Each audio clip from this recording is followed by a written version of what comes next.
Jessie, and my Vietnamese name is Nguyen with Thi. My name is Nguyễn Từ Đức Hạnh. When I came to Australia, my name has been changed to, so my first name now become my middle name, and my middle name now has become my first name. I had a lot of difficulties with my name when I came to Australia. I came here when I was very young, so I didn't do any of the paperwork myself. And because the Vietnamese convention for names is first name actually goes last and last name goes first. So what happens in my Vietnamese passport is they put my middle names first, then my first name, then my last name.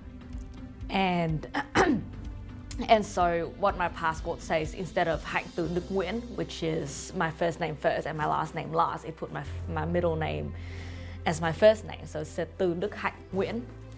And so instead of following our application and putting down our first name as our first name, I think the Department of Immigration simply followed that, well, the middle name goes first in the passport, that means that the middle name must be the first name. How do you feel when you find out that your name has been reversed this time?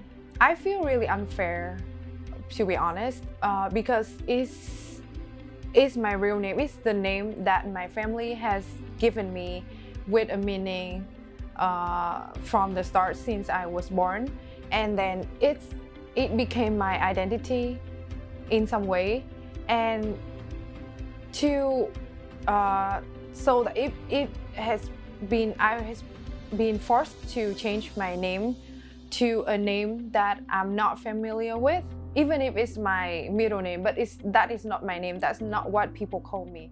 I think I was quite annoyed, and I actually didn't know at first, because like I said, I was so young, so I didn't have much awareness of any of the actual official paperwork.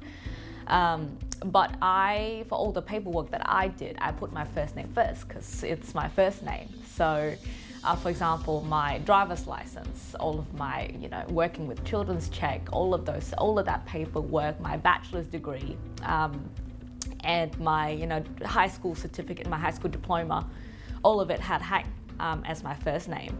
And I didn't have much of a problem with it until I had to work with the Australian Taxation Office, and they wouldn't let me, the identification process was so difficult because I just kept telling them that my first name was Hạnh, and they just wouldn't accept that.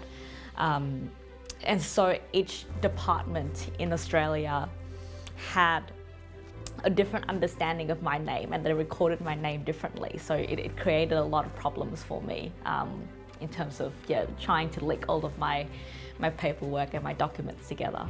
When I first applied for the school in Australia, I tried to keep my name as the original form. So I put my first name first, and then the middle, and then the family name.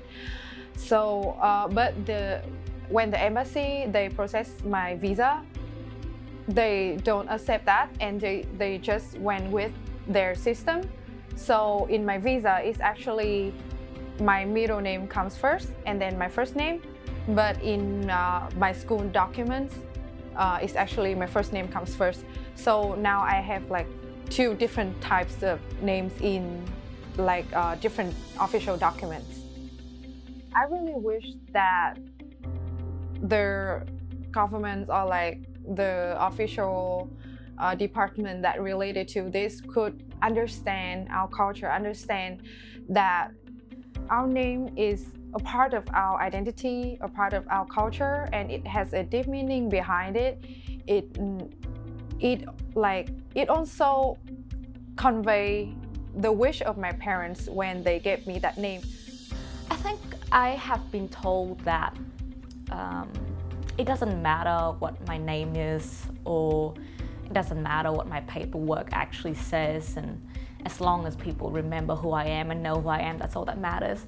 Well, I disagree with that. I think that a name means a lot to a person, and especially as an immigrant in another country, your name carries all of your history with you, all of your cultural identity, your family, your past.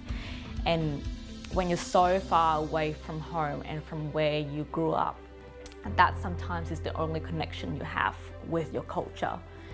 And I have had to learn to take a lot of pride in my name, but it was very much worth it.